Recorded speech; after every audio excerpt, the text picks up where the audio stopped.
Hello friends, स्वागत है आपका हमारे YouTube channel exam study with job alert में। आज हम बात करेंगे जो हाल ही में नई एजुकेशन पॉलिसी 2020 बनी है।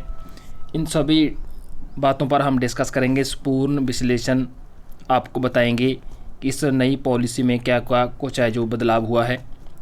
स्टार्ट करने से पहले अगर आप हमारे चैनल पर पहली बार आए हो तो चैनल को सब्सक्राइब जरूर कर लीजिएगा ताकि आपको इसी तरह अपडेट इन्फॉर्मेशन मिलती रहे। तो चलिए न्यू एजुकेशन पॉलिसी के बारे में बात करते हैं स्टेप बाय स्टेप। केंद्रीय मंत्रिमंडल ने बुधवार को राष्ट्रीय शिक्षा नीति NEP 2020 को मंजूरी दे दी है। ये शिक्षा पर 24 वर्षीय राष्ट्रीय नीति NPE 1986 को बदलने के लिए 21वीं सदी की पहली शिक्षा नीति है। नीति का लक्ष्य 2030 तक स्कूल शिक्षा में 100% सकल नामांकन अनुपात GER के साथ पूर्व माध्यमिक से माध्यमिक स्तर तक शिक्षा का सार्वभौमिकरण करना है।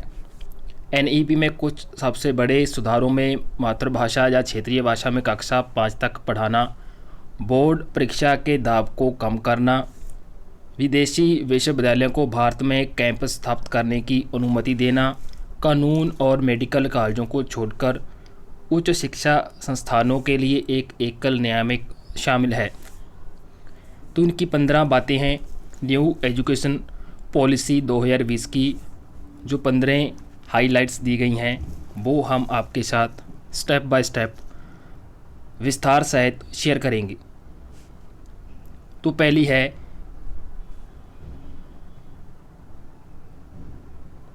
5+3+3+4 प्रणाली। स्कूल के पाठ्यक्रम की 10+2 संरचना को 5 से 3+3+4+4 पाठ्यक्रम संरचना द्वारा परिस्थापित किया जाना है, जो 3 से 8, 8 से 11, 11 से 14 वर्ष की आयु तक है और कॉमर्स 14 से 18 साल तक। इसमें 12 साल की स्कूली शिक्षा और 3 साल की आंगनबाड़ी और प्री स्कूलिंग शामिल होगी। अगले पॉइंट पर है 3 साल से स्कूली शिक्षा। 3 साल की उम्र से नई शिक्षा नीति के अनुसार बच्चे बचपन की देखभाल और शिक्षा का हिस्सा होंगे।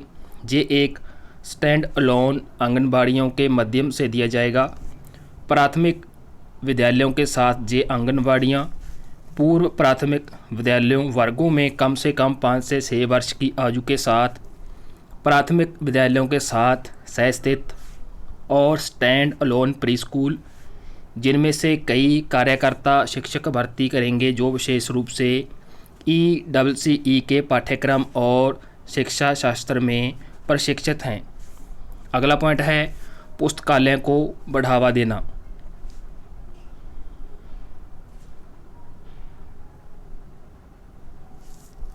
एक राष्ट्रीय पुस्तक संवर्धन नीति तैयार की जाएगी और भौगोलिक भाषाओं, सत्रों और शैलियों में पुस्तकों की उपलब्धता, बहुत गुणवत्ता और पाठकों को सुनिश्चित करने के लिए व्यापक पहल की जाएगी।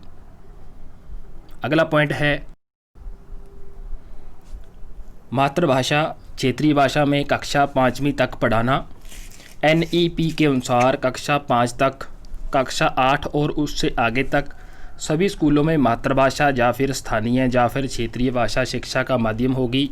इसके अलावा माध्यमिक स्कूल सत्र से सभी सत्रों और विदेशी भाषाओं में संस्कृत की पेशकश की जाएगी।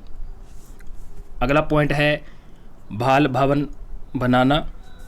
प्रत्येक राज्य या फिर जिले को कला संबंधी, कैरियर संबंधी और खेल संबंधी गतिविधियों में भाग लेने के लिए एक विशेष दिन बोर्डिंग स्कूल के रूप में बाल भवन स्थापित करने के लिए प्रोत्साहित किया जाएगा। मृतक स्कूल के बुनियादी ढांचे का उपयोग समाज चेतना केंद्रों द्वारा किया जा सकता है। अगला पॉइंट है शैक्षणिक बैंक ऑफ क्रेडिट। इसके बारे में हम बात करेंगे।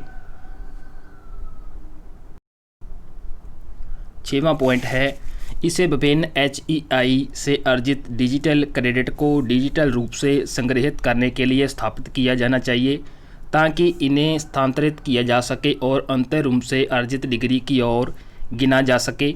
एक डिजिटल लॉकर में संग्रहित शैक्षणिक क्रेडिट एक बैंक क्रेडिट की तरह होगा, जिसके माध्यम से एक छात्र उच्च शिक्षा आयोग द्वारा बाद में निर्दिष्ट ब्रेक के बाद शिक्षा को फिर से शुरू कर सकेगा। अगला पॉइंट है उच्च शिक्षा में एकात्मिक प्रवेश और निकास बिंदु। नई नीति में कई प्रवेश और निकास बिंदु होंगे। 4 साल के कार्यक्रम के तहत छात्रों को एक प्रमाण पत्र के साथ 1 साल बाद, 2 साल बाद डिप्लोमा और 3 साल के बाद स्नातक की डिग्री और 4 साल के बाद शोध के साथ स्नातक की डिग्री के साथ बाहर निकल सकते हैं। कई प्रवेश और विकास अकादमिक बैंक ऑफ क्रेडिट के माध्यम से किया जाएगा। कॉलेजों की शुद्धता को 15 वर्षों में चरणबद्ध किया जाएगा और कॉलेजों को ग्रेडेड स्वायत्तता प्रदान करने के लिए एक चरण वार तंत्र स्थापित किया जाएगा। हमारा अगला पॉइंट है 2020 तक शिक्षण के लिए न्यूनतम डिग्री योग्यता 4 वर्षीय एकीकृत बीएड डिग्री।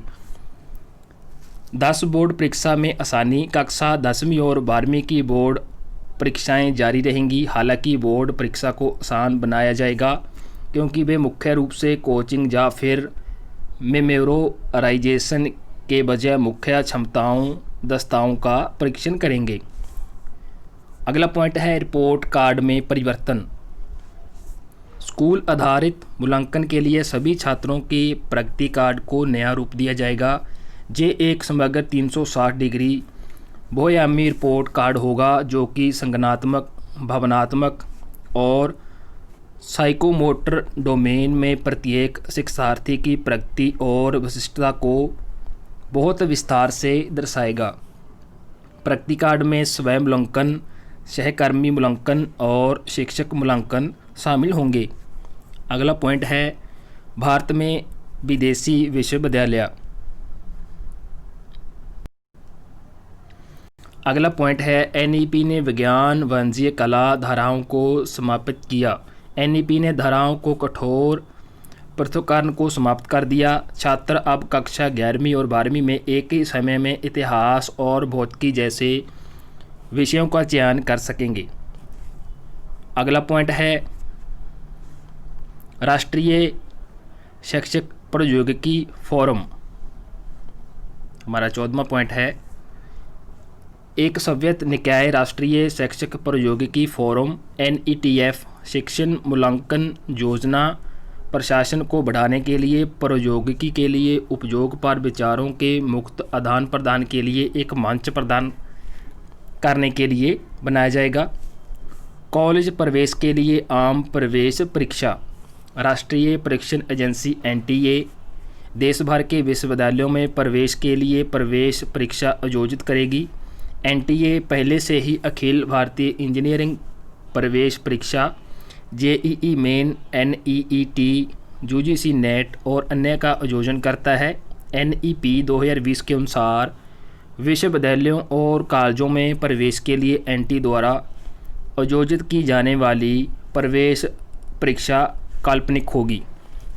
सो गाइस ये 15 हेडलाइन थी, हाइलाइट्स थी जो इस पॉलिसी से जुड़ी हुई थी, जो भी इनमें परिवर्तन किया गया है।